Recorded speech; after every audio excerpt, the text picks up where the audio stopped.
నమస్తే, నేను సిరి.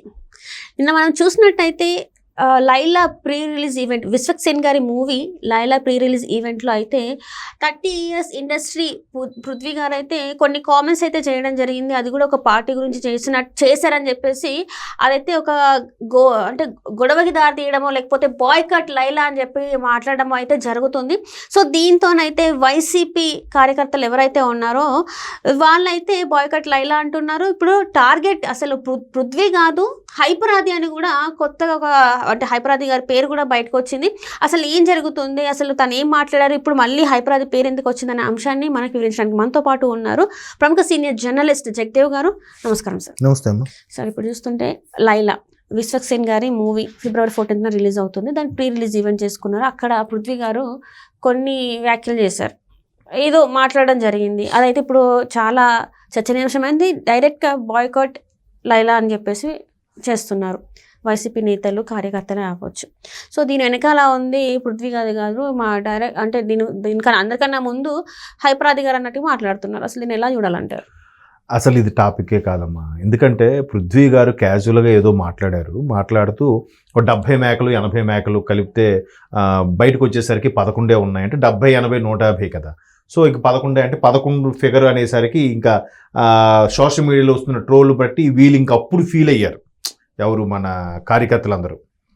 మొన్న 11 మిగిలే కాబట్టి 11ది పంగనామాలు పెట్టినట్టుగా, లేదంటే జగన్మోహన్ రెడ్డి గారు ఫోటో వేసేసి వైరల్ చేయడం వల్ల పృథ్వీ గారి విషయం ఈయన ఇది మైండ్లో పెట్టుకొని మాట్లాడాడు. ఏదైతే జగన్మోహన్ రెడ్డి గారికి దాన్ని ఏమంటారు 151 గత ప్రభుత్వంలో వచ్చాయి, ఈ ప్రభుత్వంకి మొన్న కనీసం ప్రతిపక్ష హోదా కూడా రాలేదు, 11 వచ్చాయి కాబట్టి అది వెకిలిగా మాట్లాడారన్నట్టుగా వచ్చింది.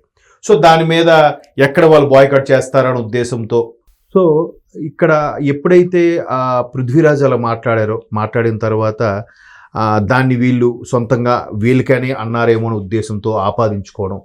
ఎక్కడ బాయ్కట్ అని మీరు అన్నట్టు లైలా బాయ్కట్ అంటే ఎక్కడ సినిమాని ఆపేస్తారో ఆడనివ్వరో అని వెంటనే అసలు డైరెక్టర్ కదా, ఎస్పెషల్లీ విశ్వక్సేన్ కూడా జనరల్గా ఆయన చాలా ఫేర్గా ఎవరికి భయపడినట్టు ఉండడు. బట్ ఆయన కూడా సారీ ఎందుకు చెప్పాడు అది ఒకసారి 50,000 మందికి పైన బాయ్కాట్ లైలా అని చెప్పేసి మాట్లాడడం అంటే మామూలు విషయం కాదు కదా. 25,000 ఎంతమంది హ్యాష్ ట్యాగ్ పెట్టి మాట్లాడారు అన్నట్టు అది విశ్వక్ సేన్ గారే చెప్పారు. 50,000 దాకా వచ్చేసాయి మొత్తం అని. ఏముందమ్మా, ఒక పర్సన్ కి పైసలు ఇస్తే రాత్రి ఒక 1000 ఐడీలు క్రియేట్ చేసి పెట్టించవచ్చు, చేయించవచ్చు. అంతా డబ్బులతోనే కదా. లేదంటే ప్రభుత్వం లేదు, ఇంకెందుకు భయపడాలమ్మా? బాయ్కట్ ఎవరు బాయ్కట్ చేస్తారమ్మా?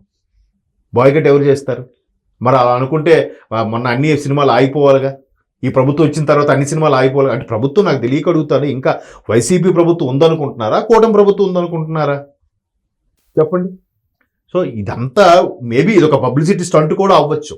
అయితే ఇక్కడ ఎప్పుడైతే విశ్వక్ సేన్ లాంటి ఒక ఇమేజ్ ఉన్న హీరో కూడా సారీ చెప్పాడో ఇదేదో బాగుంది, వైసీపీ వాళ్ళంటే భయపడుతున్నారు. ఈవెన్ విశ్వక్ సేన్ కూడా ఎందుకు సారీ చెప్పారంట, ఒక బడా హీరో కమ్ ప్రొడ్యూసరు బాబు వైసీపీ వాళ్ళతో పెట్టుకోక బాబు, వాళ్ళు అసలే తీవ్రవాదులు లాంటి వాళ్ళు అని చెప్పి ఎక్స్లో పోస్ట్ చేశాడంట. So message పెట్టాడంట. సో దాన్ని ఒకడు మిత్రుడు ఎక్స్లో పోస్ట్ చేశాడండి. సో అలాగా అన్నారు కాబట్టి ఎందుకులే ప్రొడ్యూసర్కి నష్టము, రేపు పొద్దున వాళ్ళ గొడవలు వస్తారనే ఉద్దేశంతో మేబీ విశ్వక్ సేన్ గారు సారీ చెప్పి ఉండొచ్చు. అయితే ఇక్కడ వీళ్ళు ఎప్పుడైతే సారీ చెప్పారు పృథ్వీ లాంటి వాళ్ళు, ఆయన ఇవాళ పొద్దున్న ఇప్పుడు అస్వస్థతకు గురయ్యాడట. సో ఈ టెన్షన్తో బయటంటే వైసీపీ వాళ్ళంటే భయపడుతున్నారు, దీన్ని ఆడుకుందాం. అసలు ఇలా వీళ్ళు కాదు, హైపరాది లాంటి వాడైతే చాలా గట్టిగా మాట్లాడాడు, ఎవరిని కూడా క్షమించలేదు. అటువంటి హైపరాదిని టార్గెట్ చేయాల్సింది మనం. అనవసరంగా పృథ్వీని టార్గెట్ చేసాం, అనవసరంగా ఎవరు విశ్వక్ సేన్ని టార్గెట్ చేసాం, హైపరాదిని టార్గెట్ చేస్తుంటే బాగుండేది అని ఇప్పుడు వాళ్ళు మల్లగుల్లాలు పడుతున్నారు. మల్లగుల్లాలు పడ్డారే ఇదే మనం హైపరాదిని టార్గెట్ చేస్తుంటే బాగుంటారా. ఎందుకంటే హైపరాది చాలా హైపర్గా అప్పటికప్పుడు పదజాలాలు ప్రాసలతో మరి కొడతాడు ఆయన. మేబీ ఇంట్లో ప్రిపేర్ అవుతాడో రాసుకుంటే ఆయన సొంత స్క్రిప్ట్. ఎందుకంటే శ్రీదేవి డ్రామా కంపెనీలో కానీ జబర్దస్త్లో కానీ చాలా వరకు ఆయన స్క్రిప్ట్లు ఇస్తే మిగతా వాళ్ళు చేసే సందర్భం నుంచి టీం లీడర్గా ఎదిగిన స్థాయి, తర్వాత ఎంతమంది టీం లీడర్లు ఉన్నా కూడా సినిమాల్లో కూడా బిజీ ఆర్టిస్ట్గా మారిపోయిన స్థాయికి వచ్చారంటే because of Hyper Aadi own talent.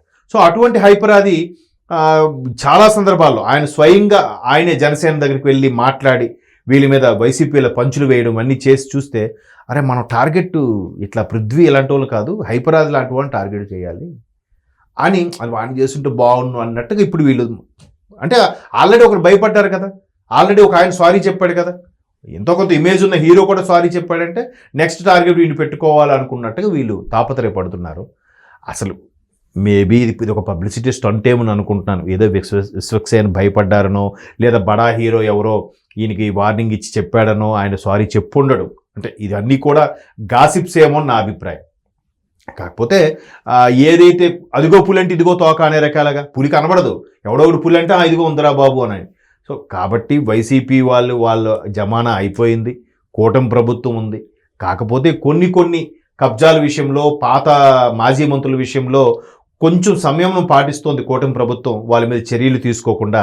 కొంతమంది అధికారులు కూడా గత వైసీపీకి ఇంకా ఇప్పటికీ ఫేవర్గా పనిచేస్తున్నారు. కానీ ఇలాంటి సినిమాలకు సంబంధించి మాత్రం ఎవడు ఏమి ఆడుకోలేడు, ఎవడు ఏమి అడ్డుకోలేడు, ఆపలేడు. అండ్ మోర్ ఓవర్ సినిమాలో సత్తా ఉంటే, సినిమాలో కంటెంట్ ఉంటే ఎవడు బాయ్కట్ కాదు, కొన్ని 1,00,000 మంది హ్యాష్ ట్యాగ్ పెట్టినా సినిమా ఆపలేరు, హిట్ అవ్వాల్సింది అవుతుంది. Best example Attarintiki Daredi.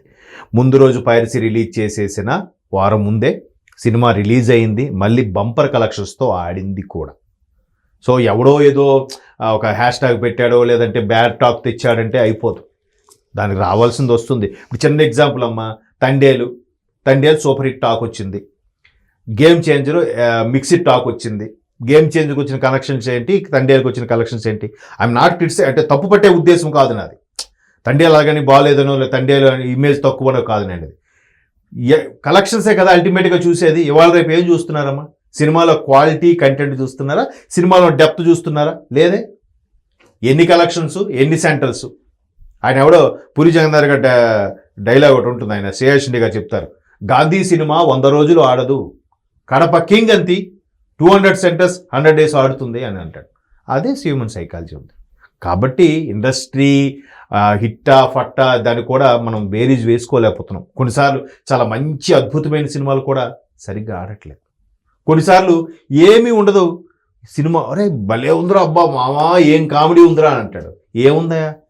ఏ జంధ్యాల గారు, ఈవి సత్యనారాయణ గారు వాడిన కామెడీ కంటే ఇప్పుడు కామెడీలు ఉన్నాయి.